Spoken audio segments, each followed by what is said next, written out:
in fact, annexing Area C, or to stop the creeping annexation of Area C that you've mentioned, and to try to stop other acts, also anti-democratic legislation aimed at us, in fact.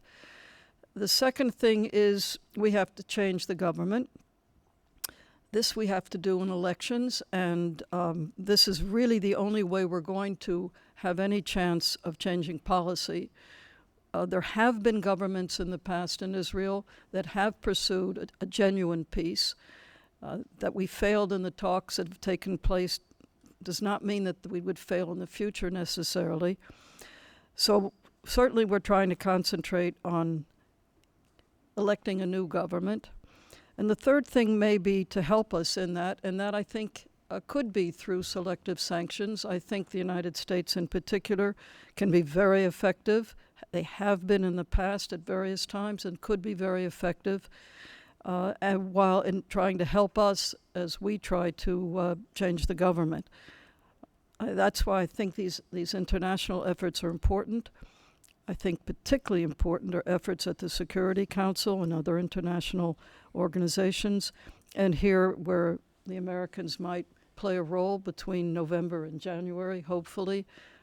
I hope that President Obama will present parameters to the Security Council, or at least perhaps not try to stop various states from recognizing the state of Palestine, or others such as the French to introduce Security Council resolutions. Thank you for your responses, Madam Golan. Anybody else from the Mr. Stock?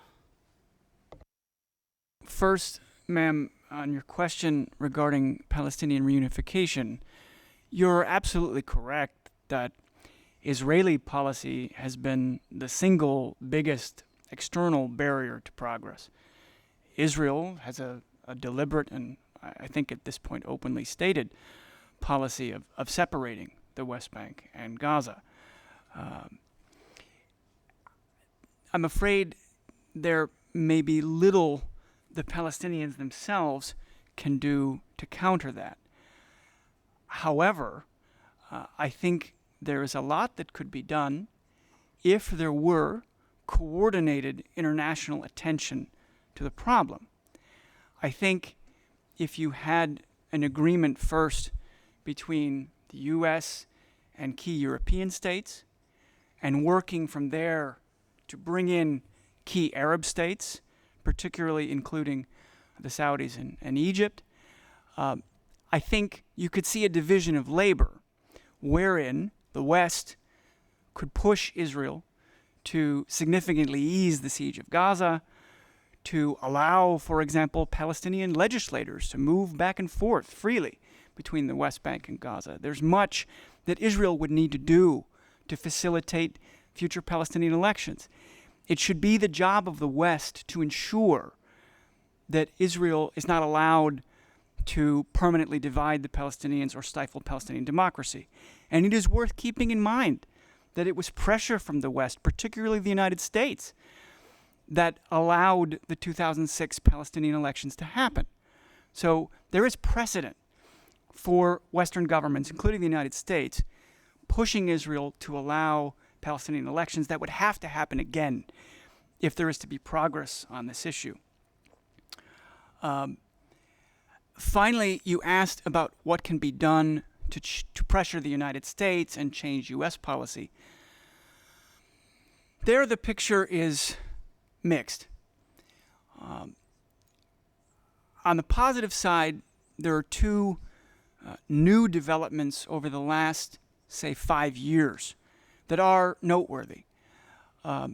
First, there is the rise of a new lobbying group called J Street that is pushing for a more moderate and more constructive U.S. policy on the conflict. The number of members of U.S. Congress that line up with J Street is still far smaller than those supporting AIPAC, the right-wing Israel lobby. Nevertheless, the development of J Street is a positive sign, and it suggests that perhaps with time, there will be a more balanced discussion within the U.S. Congress regarding the U.S.'s Israel-Palestine policy.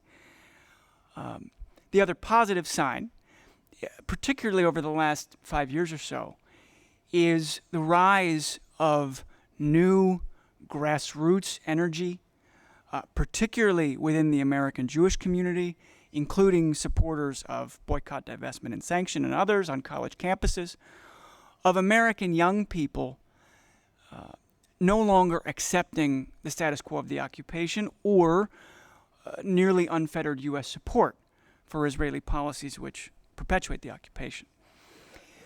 These trends are also positive, but as with the rise of J Street, I'm afraid will take a long time to meaningfully influence final U.S. policy decisions.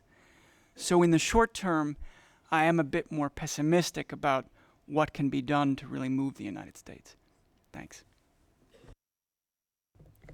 Well, thank you for your comments and explanations, adding to respond to the questions of the lady at the back there. I hope she found it quite responding to her questions. Ladies and gentlemen, just because I've denied you the coffee break in good faith, I should say, I would like to now conclude the deliberations on this plenary 2. And on behalf of the committee, I would like to express our deep appreciation to the distinguished speakers who selflessly share their knowledge and experience on this matter. Many thanks also to all of you as participants who contributed to the discussions by raising questions and comments.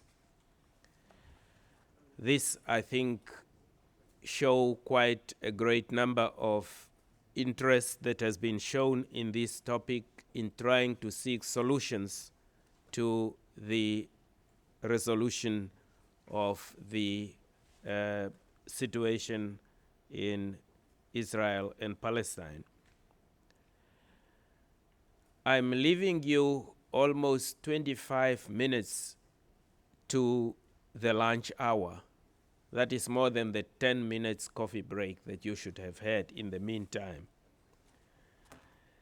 In the afternoon session, Plenary 3 will be starting, presided over by our colleague from Indonesia, with the theme, Ideas for the Future, the Next Steps. I would therefore appeal to your presence at this session, as we will conclude at the end of the day after the end of that Plenary 3.